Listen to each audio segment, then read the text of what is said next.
Hello guys, మీరు ఒక్క నిమిషం ఎక్కడ వెళ్ళదండి. అయితే మనం తమ్నేల్ చూశారు కదా, మన ప్రభాస్ అనమాట. అయితే ప్రభాస్ ఉన్నాడు అంటే ఏ ఫిలిం అయినా కూడా హిట్ బొమ్మ పడిపోతుంది. అలాంటి రేంజ్ ఉన్నది ప్రభాస్ అనమాట. ఏ చిన్న హీరో అడిగినా కూడా, ఎవరు అడిగినా కూడా కల్ముషం లేని ఒక ప్రేమతో ఆయన మూవీలోకి వచ్చి ఏదో ఒక రోల్ చేసి వెళ్తూ ఉంటాడు. అలాంటిది మిరాయిలో కూడా మనకి లాస్ట్లో 2 minutes మనకి ప్రభాస్ గారు కనపడడం, వాయిస్ వినపడడం వల్ల ఫ్యాన్స్ అయితే కనుక ఖుషీగా ఉన్నారు. చాలా మంది ఏమంటున్నారు, ఏఐతో కానే కాదు డైరెక్ట్ గా వచ్చి ప్రభాస్ తీయడం జరిగిందంట. అది నేను తేజ సజ్జా గారు మనకి చెప్పారు. ఈ మిరాయ్ మూవీ ఎంత హైప్ ఇస్తుందో ఇప్పటివరకు చూసిన షో వాళ్ళ రివ్యూస్ అంతా కూడా బాగానే ఉన్నాయి. మనం దాదాపు రివ్యూస్ చూస్తూనే ఉన్నాం. అయితే మనం వెళ్తేనే కదా మనకి తెలుస్తుంది ఎలా ఉంది. వేరే వాళ్ళు చెప్తే మనకి ఏం తెలియదు అనమాట. మనం వెళ్ళి చూసి మనకి నచ్చాలి మూవీ.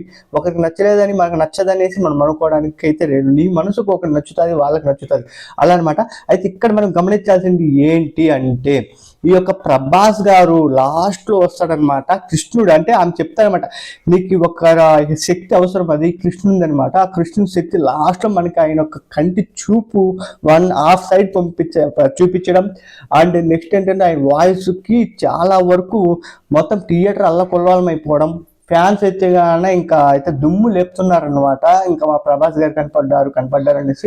ఎందుకంటే ఆయన fan India star, Hollywood Bollywood ఏది కూడా తట్టుకోదు అనమాట ప్రభాస్ ముందర. అలాంటి మూవీస్ తీస్తూ ఉన్నాడు. ఇప్పటికైతే లైనప్ లో ఉన్నా కూడా, ఏ హీరో అడిగినా కూడా అక్కడ మనకి గెటప్ అంటే సంథింగ్ అంటే ఈ చిన్న రోల్ ఉన్నా కూడా, అంటే నేను ఇంత పెద్ద హీరోని కదా, నేను తీస్తే ఎలా అనేసి అనుకొని కళ్ళు మూసుకుని నేను ప్రేమ చాలా వరకు మనకు అదే చెప్తూనే ఉంటారు. రూపాయి తీసుకోడు, ఫ్రీగా వచ్చి చేస్తాడు. అండ్ ఆయన ఒక హ్యాపీ ఎలాంటి అయినా, మనం మూవీ చిన్న సక్సెస్ అయినా కూడా అరే మన తెలుగు మూవీ సక్సెస్ అయింది అనేసి ఆయన హ్యాపీగా ఉంటాడు. ఇంత మంచి మనసు ఉన్న ఏకైక వ్యక్తి ఎవరైనా ఉన్నారంటే అది మన ప్రభాస్ గారు. రెబల్ స్టార్ ఫ్యాన్స్ మీరు అదృష్టం చేసుకున్నారని నేను చెప్పచ్చు. ఎందుకంటే ఆ యొక్క మిరాయి మూవీ మనకి స్టార్టింగ్ ఆ పక్షి దగ్గర నుంచి మనకి హైప్ ఇచ్చేసి, వాళ్ళిద్దరు మంచి మనోజు అండ్ తేజ సజ్జా గారు ఫైటింగ్ కానీ మొత్తం అంతా కూడా హైప్ ఇస్తూ, ఆ బీజిఎం కానీ అండ్ ఎలివేషన్ సీన్స్ కానీ అంతా కూడా మనకైతే కన్నా బ్లాక్ బస్టర్ అనమాట. మనం చొక్కాలు అయితే చింపి పడేస్తాము. మనకి లాస్ట్లో ప్రభాస్ ఫ్యాన్స్ అలా చేస్తున్నారు. ఎందుకంటే ఆయన ఎంట్రీ అలాంటిది అనమాట. ప్రభాస్ ఉన్నారు అంటే కన్నా చాలా వరకు ఫ్యాన్స్ కొంతమంది వెళ్ళారు. ఇప్పుడు 50% వెళ్ళారు థియేటర్కి. ప్రభాస్ ఉన్నారని వాళ్ళు చెప్పగానే మొత్తం బండ్లు కట్టుకొని వెళ్ళిపోతున్నారు. ఆ రీల్స్ అయితే కానీ మనకి ఇన్స్టాగ్రామ్లో ట్రెండ్ అవుతున్నాయి. అంటే కానీ ప్రభాస్ అంత పిచ్చి పునగాలు ఉన్నాయి మొత్తం ప్రతి ఒక్కరికి కూడా. కానీ చూడండి, మనం తమ్నేల్ ఎలా పెట్టామో, ఆ తమ్నేల్ చూసిన వెంటనే కూడా మీకు ఈ వీడియో ఓపెన్ చేసి ఉంటారు. నేను తప్పులు పెట్టలేదంటే ప్రభాస్ గురించి చెప్పడానికి నేను ఇక్కడ వచ్చాను, ప్రభాస్ గురించి హైప్ ఇవ్వడానికి మీకు వచ్చాను. ఎందుకంటే ప్రభాస్ అంటే ఒక రేంజ్ అనమాట.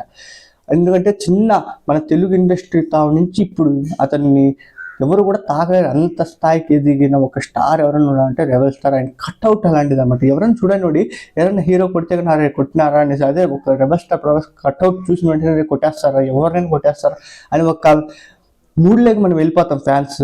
కానీ ఎవరైనా కానీ అలాంటి హైప్ ఇచ్చేది ఎవరంటే మన ప్రభాస్ యొక్క బాడీ అండ్ కట్అవుట్ అనమాట. ఆ యొక్క రేంజ్ అలాంటిది. ఇలాంటి వ్యక్తి ఇంకా ఎక్కడ మనం చూడలేము, ఇంత మనసు ఉన్న వ్యక్తిని. అండ్ ప్రభాస్ ఉన్నాడని వెంటనే కూడా మిరాయికి కలెక్షన్స్ అట్ని కుప్పలుగా పెరుగుతూ ఉన్నాయి. అది రెబల్ స్టార్ ఫ్యాన్స్ మీరు చేసుకున్న అదృష్టం. ఒకసారి మీరు కూడా వెళ్ళి చూడండి. ఇప్పుడు చూస్తున్న వీడియో ఎవరైతే చూస్తున్నారో వాళ్ళు వెళ్ళి చూడండి. అండ్ మీరు నాకు జెన్యూన్ రివ్యూ అయితే వాళ్ళు కామెంట్లో పెట్టండి, ఓకేనా.